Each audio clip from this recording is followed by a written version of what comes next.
And welcome to the Glacially Musical Podcast. It is beer, metal, and swearing. Of course, I am Nick Cameron of Glacial Musical, joined by my good friend, a man who's always got a wry smile, Keefy Chagrin. How we doing today, buddy? That is one of my favorite words ever. Good job. I'm okay. A little bit of a bug that I'm fighting through, so everybody, I hope you can bear with me. Keefy's a little rough, but he's pushing through. He's a survivor. He's got the eye of the tiger. He's not in Philadelphia today, however, but he is from Boston at one point. I was never from Boston. I lived in Boston for a quarter of my life so far. I just went to Boston, Maine, and New Hampshire, which was quite fun. And now I'm back in the Bronx, New York for a few more days before the last leg of this victory tour, the Farewell Keefy tour. Very cool. Hopefully this week I'm looking better. Received a new computer this week, so I am finally back to not terrible. I'm still in the not in the 2020s, but at least I'm way ahead. I feel like my screen looks better. Hopefully now you can see my receding hairline and knowing how great it is. Not going to go down far enough so you can see the bald spot. But thank you for joining us. Here's how we do this. This is the fourth week of the Cannibal Corpse series. We're going to be covering The Bleeding, which has some of the worst song titles ever. And I'm going to make Keefy say those because I can't bring myself. I can't bring myself. But here's how we do this. We do a greeting, a beer check, a vinyl check, shirt check, news, and then we hit the meat of the day, which is Cannibal Corpse. My beer check this week is Winter Brewing Detour Double IPA. My Four Hands Brewing glass, finger-fudge pour directly down the middle. We will discuss the finger-fudge pour next week in the chaser, which we have not come up with yet, but we will. We are doing one more Cannibal Corpse next week, so you have the timing. We're doing That's e- Vile. that's even better. I think so. Hit it. Because we have to do one George, no? Like, we got to do one George. Oh, yeah, we totally do. I have beer, but I'm not going to drink a beer because I don't feel well, and I already took cold medicine. So I'm going to drink a polar seltzer. There's a pop. Oh, good pop. And if you want, that's because I'm in a place with a competent, good microphone. And I could finger fudge pour it into this other polar seltzer bottle, but I'm not gonna. You know what? I wish you would have, because I wanted to see that gymnastics, but because you know what? That would finally make somebody watch and subscribe to this YouTube. Look, we pour things in. No, no, no, no. You got to do it gymnastically. You're not even, or just don't even. You got to like do one of like Tom Cruise in Cocktail. If this was my house, I would do that, but it's not my house, so. If this were my house, I still wouldn't do it, and this is my house. Fair enough. I'm gonna drop my vinyl check real quick. By the way, as I am in a new spot, I'm still working everything out. It's a work in progress. Hopefully, everybody's seeing Captain Acupuncture, which I'm improving the set. There's going to be soon. There will be a flag behind me with the logo, trying to class this joint up and make people think that I'm serious. But in the meantime, this week's vinyl check, I got a quick twofer. The first is Styx, the best of Styx of the Wooden Nickel years. Actually, I thought I was grabbing Styx 2 that day, but I missed. And I got the best of Styx. But it's got Lady, and I actually looked through the Wooden Nickel years, which is their first 4 records today, because I got bored at work. And frankly, I know one song out of that entire run, which is Lady. So I don't care which record I get. I don't care if I get the greatest hits or if I get Styx too. The other one this week, my second to last, Diamond Dave Van Halen record, Diver Down. I am missing one, which is Fair Warning. Diver Down, $14. Got it at the Antique Mall. You know what? I'm going to tell you the Antique Mall now. I'll finally give it up. It is the St. Louis Antique Mall on St. Charles Rock Road in St. John, Missouri, which is a few miles down from where I work. And I go down there a couple of times a week. I got my kid a nice pair there. And you know what? There's a good stand there. The guy puts everything in the mylar sleeves. He cleans every record. He puts it in an outer sleeve, and he throws you a mylar inner sleeve. And you know what? You just can't beat that. So check him out if you're ever in St. Louis. Fair enough. That's two great checks. Love the Van Halen with DLR. Not a Van Hagar person, although the For Unlawful Carnal Knowledge album has great songwriting. I just don't like Sammy, and I don't. I only own Van Halen 1 on vinyl, so I need to I am get on my horse. I am waiting for Unlawful Carnal Knowledge to be re-released on 180 gram, and that will be the last Sammy Hagar anything ever I buy because I don't want anything else he's done after that or anything he's done before Van Halen. Does that one like 4 year period is all I require of Sammy Hagar's 50-year career. You know, totally true. I have a 1-4 vinyl check this week, and this is really special. So I spent some time up in Maine, as I mentioned at the top of the show, and part of that mission, part of this trip back east was some personal stuff, and I did get my hands on some things of mine that I had not seen in a very long time, and one of those things was some music memorabilia and paraphernalia. Not my other half of my vinyl collection, didn't get to it, but I did get this. I recovered this one thing. It's kind of beat up, but it's really cool. This is a Devin Townsend limited edition single, 7-inch single, Coast. I believe this is from 12 years ago. This is from, it's either Epicloud or the record he did right after that. That was like the Casualties of Cool. But I think that this is a live single, basically. Coast Take 2 from a live DVD that he did. And I think it was the tour following Epicloud. And so side 1 is the song Coast.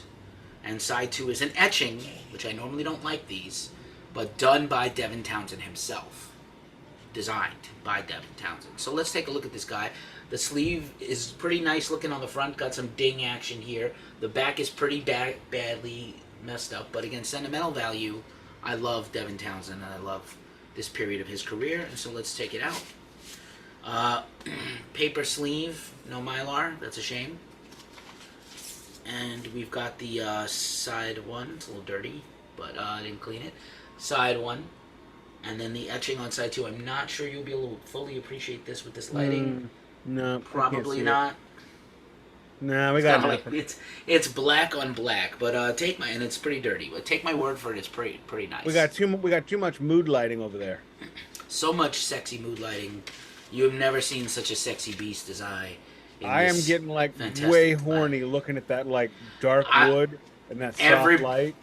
Everybody at home, panties are dropping and pantaloons are coming. You know what? I'm gonna quote Garth Algar from Wayne's World. It's a certified babe layer. If I would wait, I would not bring Cassandra here. I even sound like Dana Carvey right now because I got some. No, you do not. No, I do not. With you as always is Garth. What am I, your chimp? DJ and the Bear. I mean, I handled the show okay, but it's kind of lame for you to bail. Oh, as if. Anyway, moving on. Hey Wayne, do you ever look at Bugs Bunny when he was dressed up like a girl bunny and feel attracted to him? No, no, me neither. I was just asking. Okay. If she was French, we'd call her Le Renard, the fox. Continue. Shirt check, Kiss solo. Nice, yeah. This is a T-shirt from my favorite comic store in America, Forbidden Planet. Unfortunately, I'm not in a good spot for shirt checks yet. Yeah, same. Let's see quick news items. First one, as everyone has heard by now, James Hetfield of Metallica has got COVID. So Phoenix, Albuquerque, Tempe, whatever Arizona show. The second one is postponed till this weekend, and I presume the tour will then continue after that. Everybody be careful. We got a second strain coming around. Let's wait for some guidance. Follow the science. That's me. Whatever they say is what I'm going to do. And in the meantime, Quick mention, I'm not a fan of the man. I've never gone to see him. Margaritaville's a fun song. Him having a 2-second cameo in Jurassic World where he steals two margaritas during a dinosaur attack. Epic. But my parents were big Parrot heads. For a time, they went through some weird phases. I didn't ask questions. But of course, Jimmy Buffett died, and Jimmy Buffett is an absolute legend. Not metal, not my jam, but you know what? Rest in power, Jimmy Buffett. You did good. Yeah, also not a big fan. Um, I saw a meme that was great. It was like a picture of Margaritaville restaurant, and it was like, imagine you're a server at Margaritaville and you just found out Jimmy Buffett died. This is about to be the worst shift of your whole life. Ooh. Like, ow, and Ooh. true. It's like Bob. It's like Bob Barker when he died. He died at 99, and the meme I saw over and over was my man Bob Barker died at 99, as close as you can get to 100 without going over. Nice. Uh, I wonder when Monty from Let's Make a Deal had a funeral, if they had like a Let's Make a Deal funeral service, like funeral service. That would have been cool. What's behind casket number one? Oh Jesus! Hey, okay. With that, we're Tell going him, straight. tell him, We're Don Pardo. we are now getting into the tasteful stuff. No, Cannibal Corpse. before we do that, I think there's a couple of minor things we should talk Hit 'em. about. One is very relevant to Cannibal Corpse, so we'll do that second. Of all the music news this week, in a guy who cannot stop giving interviews, speaking of Metallica, Dave Mustaine says Oh that he doesn't God. think he talks that much about Metallica anymore, or thinks too often about him being kicked out of the band. This is in contrast to every other interview he gives when he talks about Metallica incessantly and talks about when he got kicked out of the band. I love this guy. And I guess Chico Lorero is out of this next leg of the tour that's starting this week. He has some family stuff to take care of, and they replaced him temporarily for the whole leg of the tour with the lead guitarist of Wintersun, whose name I can't pronounce because he's Finnish, but he's incredible. And so they won't miss a beat apparently. But We will call him Captain Umlauts. maybe he has definitely got a lot of funny acts like stuff in his name. He's unlikable, but for a long time I defended and wanted to like Dave Mustaine, right? And it's just like, just stop talking and stop talking about them. I don't say that much stuff about them. Literally 100 interviews this year, he's mentioned Metallica. So it's like, you can't have it both ways. I can write a book on what he's talked about with Metallica in 2023. We don't even got to get into 2022. It's, yeah.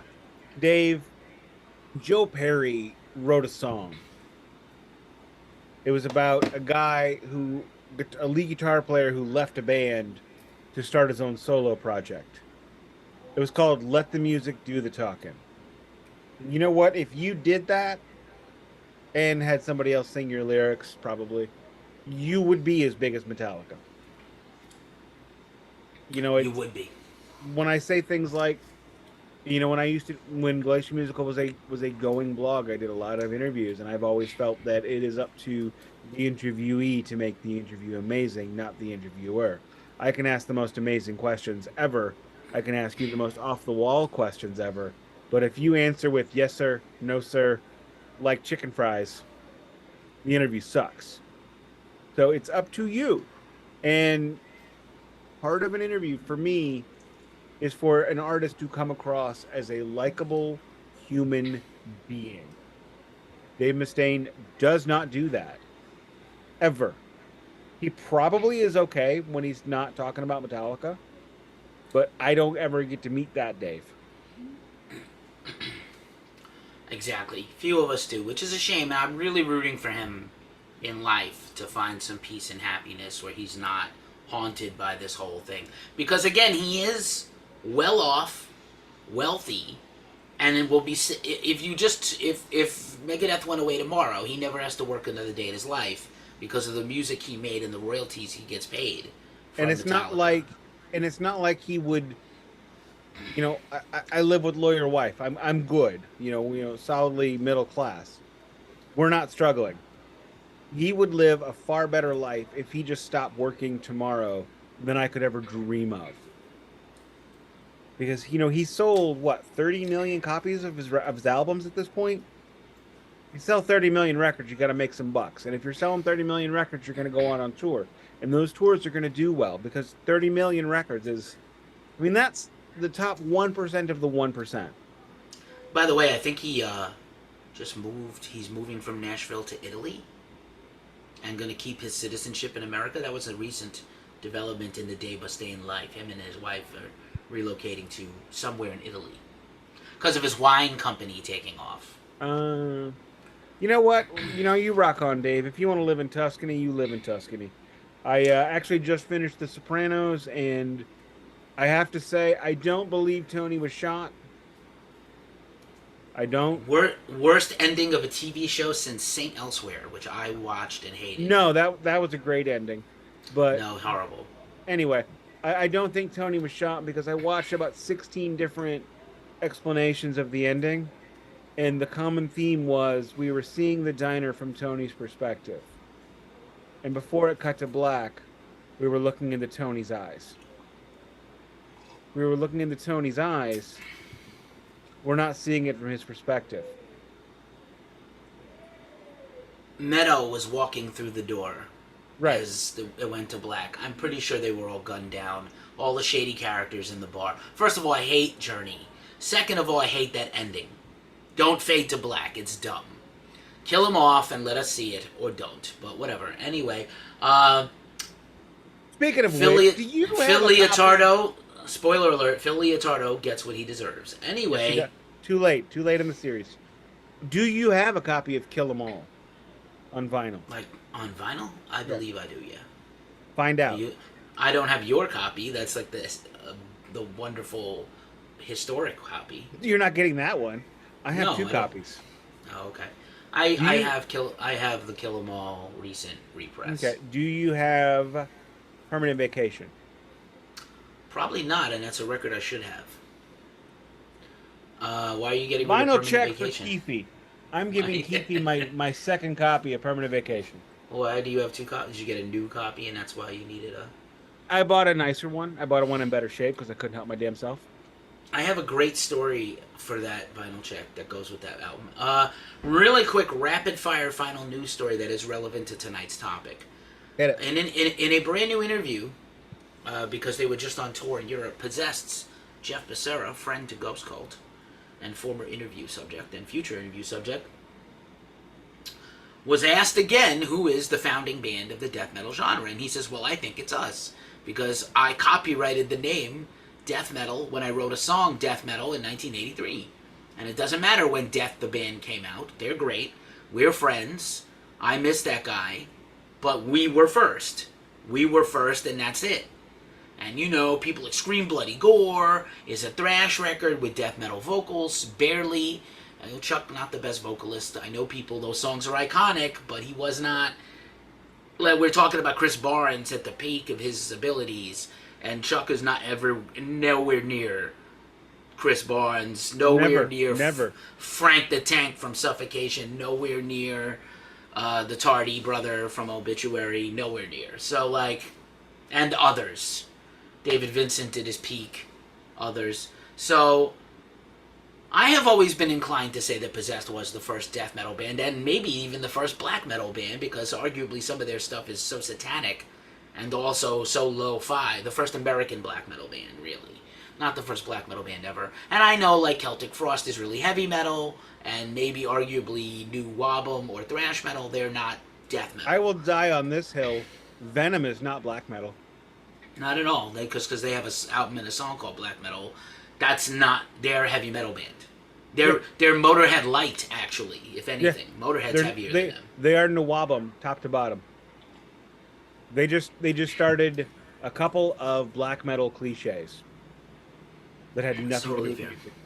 But if you had to say Death or Possessed, who is first? Who owns the claim? Who would you say? Master. A lot of people said Master in the comments, by the way, Paul Speckman. But and we're talking about, like, when we say Death, we don't mean the first Death album. We mean like the Mantas demos.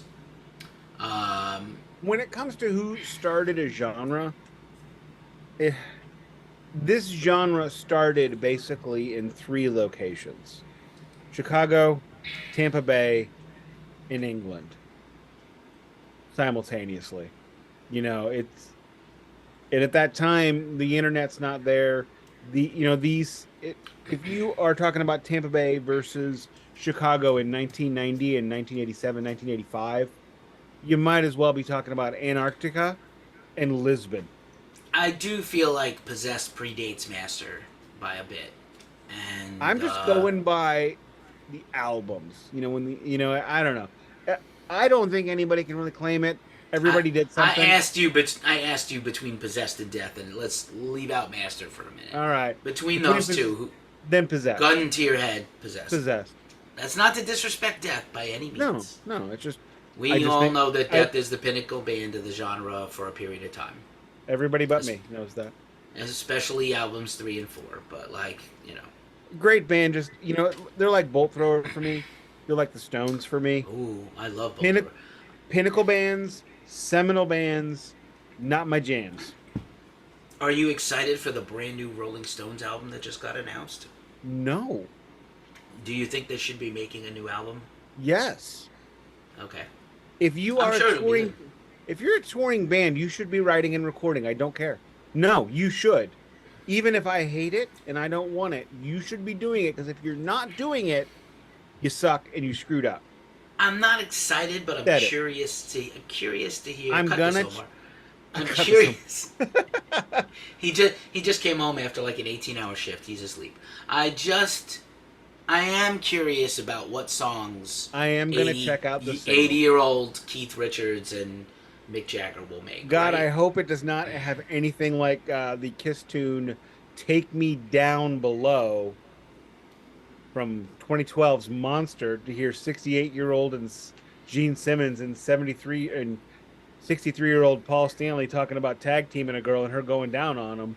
Because, ew, I'm going to quote the ladies' man, that is disgusting. Tim Meadows does not get enough credit. He does not. He does not And get he enough had- credit, especially. He had the greatest set of twists I've ever seen in the mid 90s, and he Yes. never got on camera with them. He never did, but his two best performances not on SNL or The Ladies' Man. Absolutely, Dewey Cox, Walk Hard, the Dewey Cox story where he plays the you never even pay for drugs, not once, and that's like his catchphrase. Oh, you should see that. I haven't seen it in so long I don't remember. That's going to be a Chaser episode for sure. Mm-hmm. And then also in the Lonely Island, Never Stop Stopping, when he's the manager. Which is great. He was the fourth member of Tony Today. Yes, no. He was better in the Goldbergs. He played the guidance counselor in the Goldbergs. Yeah, I haven't seen that also in like A Dog's Age. Anyway, All right. let's jam because right now we're gonna hit 1990 goddamn 1994. We're at a midterm election. The presidential election is heating up. Presently, as this comes out, as this is recorded, Bill Clinton is now the president of the United States. The recession is ending. So think about all the times extreme metal of any sort really gets big. Early 1970s, middle 80s, early 90s. These are times of strife and awfulness in America. In the 70s, you had the gas crisis, you had Vietnam, you had hyperinflation. The United States was going to hell in a handbasket, and England wasn't any goddamn better. Black Sabbath, Led Zeppelin, Deep Purple. Then in 1980, Reagan comes in. Iran-Contra is not too far from that. The hostage situation. All kinds of horribleness. And that's when, you try to explain to people, like the kid today and I had a conversation. She always wants to talk about music, which I love because I like to think of it as a TED Talk. So I can really, teach her. She's like, what's your second favorite song? Everybody knows my favorite song is LA Woman by The Doors. My favorite album is Pink Floyd The Wall. She's like, well, what's your second? I'm like, I don't know. But one of the things I'll tell you, she's like, what's that? I really love songs about suicide. Fade to Black, A Tout Le Monde, all of those Suicide Solution. You're making faces. Anyway, I don't love a tout le monde. I liked it when it first came out, and then over time it doesn't hold up as well for me. It is a okay, great song. the problem is I haven't changed the playlist on my phone since my computer died. I don't want you So to when backpedal on what you're saying. I'm just hear giving me, my feelings. let me talk. So when I plug it in, it for some reason always starts off at A. And so every time I plug my phone into my car, I get the first three lines of a Tout Le Monde. The kid now sings it. She can sing the first stanza of excuse me. She can sing the first verse of a Tout Le Monde, and I don't need that because she makes fun of it. So yeah, I've lost a little bit there. This love songs anyway. You get my point. So one of the reasons why I love those kinds of songs is because they tell me that when something is terrible, when something is awful, it is not permanent. That is what I take away from it. I take the negative and turn it into positive. As Metallica put it, energy derives from both the plus and negatives. Anyway, so, and I don't think I'm alone that negative energy songs make me feel better. Look at how big the blues are. Look how big jazz is. When we're sad, we listen to sad music. When your girl breaks up with you, who do you listen to? Merle Ass Haggard. He's going to sit there and he's going to miss you. Not only is he going to get high with you, he's going to miss her with you. Puffy Combs ain't going to do that. Snoop Dogg ain't going to do that. But he's there for you. And that's great. So here we are. The United States is in this horrible recession, the first recession we've been in forever, because Americans remember nothing. So it's awful, and strife, and the gnashing of teeth, and the closing of burger joints. Although I will say a Palestinian man taught me how to make a burger, and nobody can out-burger me, period, around this time. So what happens when, let's call it filth, for lack of a better term. Let's call it filth. When filth becomes mainstream, when anger becomes mainstream, when horror becomes mainstream, what happens every single fucking time? Conservatives freak out. Religious right rears its ugly fucking head. And this is why America's in the toilet. Because Cannibal Corpse, Bob Dole, a presidential candidate, calls out Cannibal Corpse, the Ghetto Boys, and Two Live Crew. One, why are you calling out Two Live Crew in 1994? Do you want to tell me you're the whitest man on the planet without telling me you're white? By calling out Two Live Crew in 1994. We are so far past Banned in the USA, which was the closest thing they had to any relevance. Which was, let me rephrase, which was the last time they had any relevance in America. Although, let me say, I did see Luke Skywalker performing as Two Live Crew with another guy performing as that guy, because that guy died, unfortunately. Rest in power. Guy whose name I can't recall. They made me horny, too. It was fine. And great show. Had a great time. Sir Mix-a-Lot was there. Three bands were named, three artists were named in that Bob Dole thing, and there's only one competent rap group among those two, and it is not Two Live Crew. But anyway, I sit alone in my room staring at candles. Damn, it feels good to be a gangster. Oh, give me a printer. Back up in that ass with the resurrection, cause it's die mother, die. PC load letter. What's that? Oh, is that what you need, bitch? Is that what you want? Why should I change my name? It's because he's the one that sucks. All right. It is the part of the show where we quote old movies. So anyway, yeah, I mean, you could have name checked Body Count. You could have name checked Ice-T. You could have name checked Digital Underground. Digital Underground is popular at this time, singing about getting high in bathrooms and whatever. But no, we go Two Live Crew. At this point in time, Luke Skywalker or Luther I forget his last name. Campbell. Luther Campbell. Thank you. I believe he was performing at this time as Luke Skywalker, or at least trying to remind you that he did that. This is when "It's Your Birthday" was out. Go on, girl. It's your birthday. And I mean, then that has been used 1,800 million times in other rap songs that aren't nearly as good. So, but In the Club is awesome though. I don't even like 50 Cent, and that song is a bop. Hey, that's 50 Cent.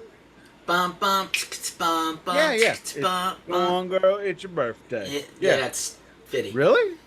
Yeah. Oh shit! I like a 50 song. Fuck You that do? guy. Kind of. And his vitamin water. Fuck that guy. He invented vitamin water. He's a billionaire. Really? Yeah. Vitamin water and Lay's potato chips was my sustenance through my divorce. Sounds like every divorced guy ever. Fair enough. Anyway, This segment has been brought to you by a box of mac and cheese with no frills on the label. This has been brought to you by Uncle Roger, mac and cheese and sad. Hiya! Flavorless like every restaurant Jamie Oliver owned. Oh, we're getting canceled now. Oh my god! Ooh. I just imitated Uncle Roger, who is, by the way, an Asian American comedian character. No, he's not Asian American. He's not Asian American. He's Chinese. But his accent, his standard. He's English, American. No, He's not. He was born in Malaysia to Chinese parents. Oh, okay. Right. But he went to school at Northwestern in Chicago. So when hello. That was later. He lives in London. He's eating glizzies in Chicago. Like, he's not, yeah.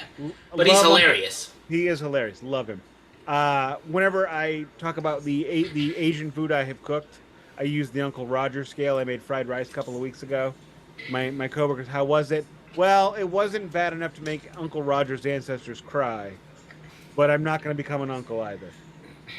So, anyway, times of strife and malice and awfulness. That's when extreme styles of music come up. That's when angry music comes up. We're coming out of this, but the minds of politicians move slowly, which is why Bob Dole is going after these bands in 1995. 1994 is, if I'm going to be honest, a bad year for mainstream death metal. The only other one of the major death metal acts to release a record this year is Obituary, and that is World Demise, which frankly no one needs. They did worse, but they've done a lot better, and you know it. That's a Midland at best, if I'm being honest. So the Ace Ventura bump gets, it also gets some. It's like a trampoline and a guy with a baseball bat for when you come down. That's kind of, except that didn't really hurt them. Alex Webster in the Heavy Story of Metal documentary in the Extreme Metal series episode, which was lost and never shown on VH1, but it is on YouTube. They talked to him about that, and he said Bob Dole was trying to embarrass us by telling everybody what we were doing, and our response was, awesome. He's telling everybody what we're doing, because we wouldn't do it if we were embarrassed by it. And you know what? If you can live your life without hurting anybody, Wiccan Red harm none. You can live your life that way without harming anybody, and you're not embarrassed by how you live, you're going to be happy. So, however, there's some things on this record they should be embarrassed about. We'll get to it. We will get to it. Jesus Christ. I'm not... Okay. I have no notes as usual. Great job. Oh, real quick, I have decided I think I'm going to change the name of my car. As everybody knows, I drive a Nissan Leaf, which is an electric car. So I refer to it as the Maple. Thinking about changing it to the Lightning. So, okay. When I ask somebody, do you want to go to lunch with me? Do you want to go to the antique mall? You can ride the Lightning. Wow, you liked that as much as my child did. All right. Not a car person. I'm not either. I had a lot of bad travel experiences in the last week. I also traveled 7 hours yesterday to have a 3-hour dinner with one of my childhood best friends. Well, I So mean, you like, get why it's the maple, right? yeah, I get why it's the The maple maple leaf, right? leaf. Yeah, the So if it's the the lightning. lightning and you ride the lightning, Yeah, yeah, yeah. all right, whatever. Apparently, I'm a You ride in the lightning, not on yeah. the I'm throwing lightning. my But notes. okay, I'm just throwing the notes. great. All right, Uh, track. What do you got? Anything? I don't really. I mean, like, this is supposed to be a concept record. It winds up being their final record with Barnes. I don't think anyone knew that going in. It is the Bob first Rousset, record. Yeah, first record without the original lineup. Bob Rousset is out of the band. Rob Barrett, fantastic, incredible guitar player and Just songwriter, gonna point is out, guitar playing leveled up 4 levels this record. dramatically, and it's not a knock on Bob. Or No. I think they were improving all the way. Like Cannibal Corpse is a band that is invested in constant and never-ending improvement. Can I right? Like that's what they do. Look, They want to get if better. you remove Kirk Hammett and insert John Five, you leveled up. That just kind of feels like what happened here. I'm rolling my eyes at that reference, but okay. Um, I didn't say Steve Vai. you didn't. Anywho, Wanted to. you couldn't. Anyway, Steve Vai could not play Metallica and do it justice. He's just not the right guy. You know what, He's not the right guy. Dear Steve Vai, friend of the show, Steve Vai. Friend of the show. Well, that was the joke for like the first 50 episodes I was on. Friend of the show, blank. I'm like, do you know that person? Not at all. No. The bleeding. Hang on. Oh, I'm sorry. Go ahead. No, I was just gonna say, like, when they, like, you don't think they can do Tomb of the Mutilated. You don't think it could be topped at a certain point. And while '94 is not a great year for death metal, it is a great year for metal. And this, like, block of years is so fruitful and has so many of the best records still ever in the genre. And I will say that when I used to be like, oh, I like death metal, and also I love Pantera, and Far Beyond Driven came out as the #1 record in the world, only the second record ever to debut at #1 in metal, beside the Black Album. Death metal fans did not like mainstream metal, so they didn't even like Sepultura usually. When I would encounter other death metal fans, there was some gatekeeping going on. They did not accept Pantera. Now it's kind of universal that everybody likes Pantera, but like mostly. But back then, Yeah, I remember my cousin hating them. He's like, they're just bottom of the. He referred to them as they were just bottom of the barrel thrash. they weren't even that. I mean, Far Beyond Driven's not that thrash, but I know what you mean. No, I never saw it that way either. But Yeah. the one thing I will say, every complaint I have had about their records going up to this point were the recording of the records. And you know what? Cannibal, right? Yeah. And you know what happened this record? And it's easy to look back this way because in the time you don't know what's coming, obviously. But when you go back in time, I listened to the first 3 and I refer to them as mushy. Mushy Cannibal Corpse is over. Inaudible blast beat Cannibal Corpse is over. And then they do something that most death metal bands don't do. If you think about most death metal bands, it's really one guitar player. If they have 2, Malevolent Creation or Carcass at this time, the second guitar player's just doubling and playing solos. Funny that you mentioned Carcass. When I listened to this album extensively on Spotify, because I don't have the vinyl to listen to anyway, Heartwork was the first album or song to come up after this album stopped playing. Yeah, because the algorithm knows.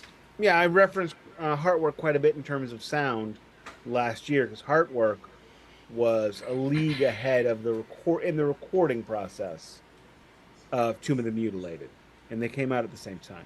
But Mora sound caught up by this next record. So we have the Carcass style recordings with Cannibal Corpse style riffing, and all of a sudden we have hit it.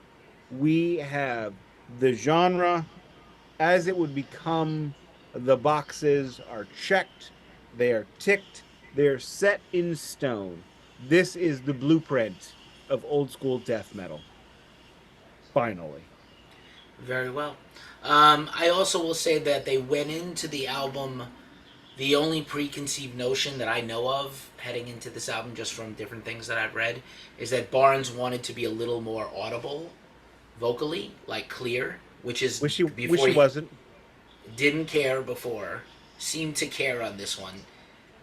Kind of wish he didn't, but he did. They, um, they also wanted to do a bit more tempo changes, a bit more of the what becomes the death metal breakdown, the dirgy kind of sound. Uh, so it's this record levels up in every conceivable way, and this is unfortunately my favorite record so far because we do get into some awfulness here, and yeah, it's yeah, I'm excited. These titles are on par or worse than the last album, yeah, this is the and worst. It's only goes downhill from this. This is the peak of the mountain. We have reached the Himalayan, the Mount Everest. We have passed by all the dead bodies I'm to gonna get to this save point. something for next week for Vile because I have a thought process that follows not just the vocalist change but the band. All right. Let's do the track by track in quick succession. Yes. The album starts off with "Staring Through the Eyes of the Dead," which is not only a horror. I was gonna read that title because I was comfortable No, with it. I'll read them all because it'll just save you the trouble. Thank "Staring you. Through the Eyes of the Dead" is not only a horror movie reference. There is a band with that name now. Solid opener, not the best opener they've ever had, especially compared to the last album, but very strong and noticeable changes in production, guitars, and vocals right off the bat. I would say this is the worst track on the record. Well, you say worst, like it's a like I think No, I don't even think weak is appropriate, but I know what you mean. no. There are Is it? I agree with everything you said. Okay, let me start over. I agree with everything Keefy said. That being said, looking at this through critical eyes, through the ears of a unpaid professional, which is still professional, this is the worst track, and every track after this is better and better. that is very fair. The second track on the album, Nick has flung his headphones off his dome so he doesn't hear me say the title. Ugh. In three, two, one, fucked Oh! with a knife. Bringing Where- to mind What came uh, first, this or seven? this, but This. yes, seven easily inspired by this. How could it not be? And yeah, fucked with a knife. Needs no explanation. You can actually hear the lyrics and understand the meaning in real time and not have to I'm, go back and hear a lyric sheet. Chris Barnes is a messed up guy. Great But production. yeah, great song. Alex Webster solo credit on this one. Fantastic song. But like, Barnes wrote all lyrics. We yeah, did yeah, not. but music. I'm talking about Yeah, Barnes. Again, they allowed him to just write the lyrics, and which again for like a whole second album in a row, or third album in a row. I think like second record all Barnes, third record mixed, fourth record all Barnes. So Mhm. interesting evolution there. And then I think from now on after this, it's a mix every album. Okay. Um, Oh, Jesus. Any thoughts? Any thoughts on "Fucked with a Knife" that you care to share, or no? No. None. Yes, none. Maybe worse than "Fucked with a Knife," Maybe? and surely arguably the second best song ever by the band, if not the best song ever by the band, is "Stripped, Raped, and Strangled." Oh, God. Constantly referenced in other death metal songs, constantly cited as one of the most inspirational songs of all time in the genre. It is horrifying. I now feel like a sociopath having listened to this constantly for the last few days. I'm probably going to show up on some kind of... We're going to show up on some kind of watch list after this. You know what the worst part is? The worst part? If you change the lyrics, this song is amazing. The music to the song, the riffs, the solos, the interplay, the everything. And then there's Chris Barnes just piston in my mouth. I can't even make a joke. I can't even. It's mirthless brutality. But again, these stuff like this that's so outrageous lyrically just That's the cements to point. me That's the point. that's the point, and this is just like a horror movie. This is comic Right, I relief, know. I know. I know. torture porn for the dull-minded. I will say this is the first co-write ever for Rob Barrett I mean, on a sort of this is not that far off from Friday the 13th, from Nightmare on Elm Street. Freddy.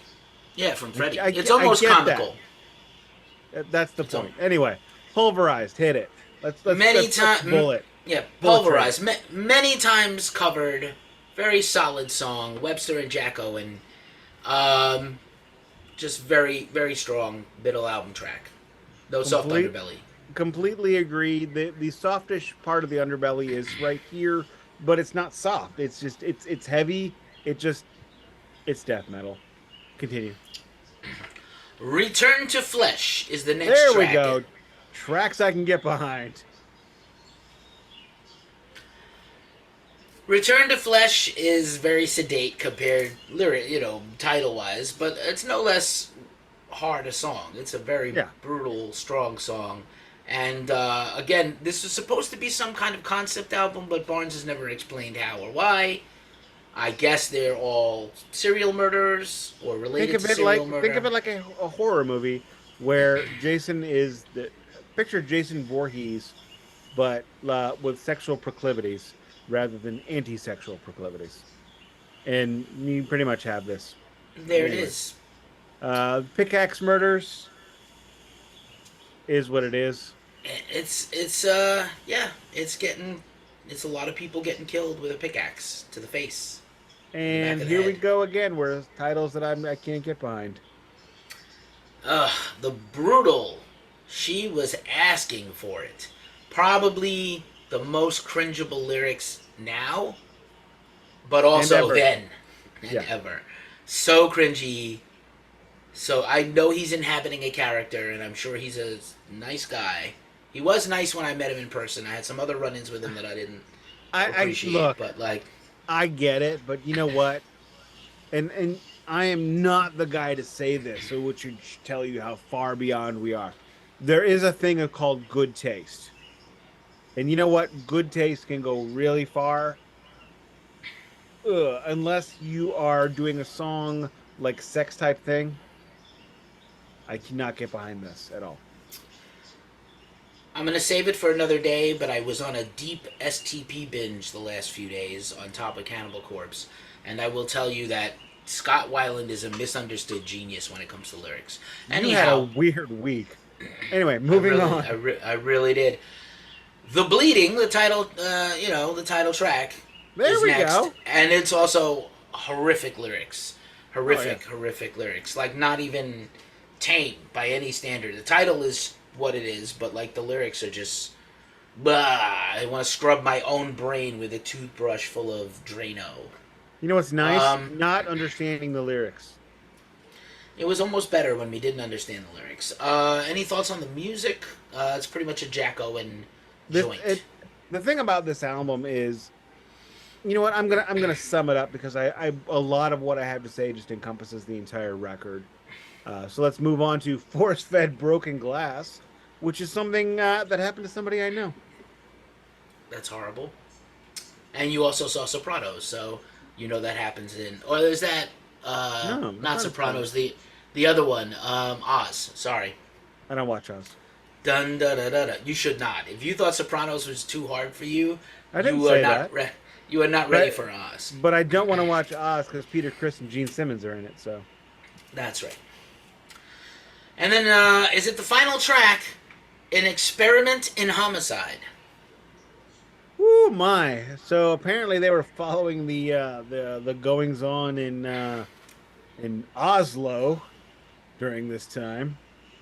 But the thing I'm just gonna sum this up because I don't want to get too stuck into any one lyric or I'm gonna be pontificating and white knighting and virtue signaling and everything all the jackholes say for an hour. Oh no, I lost Keefy.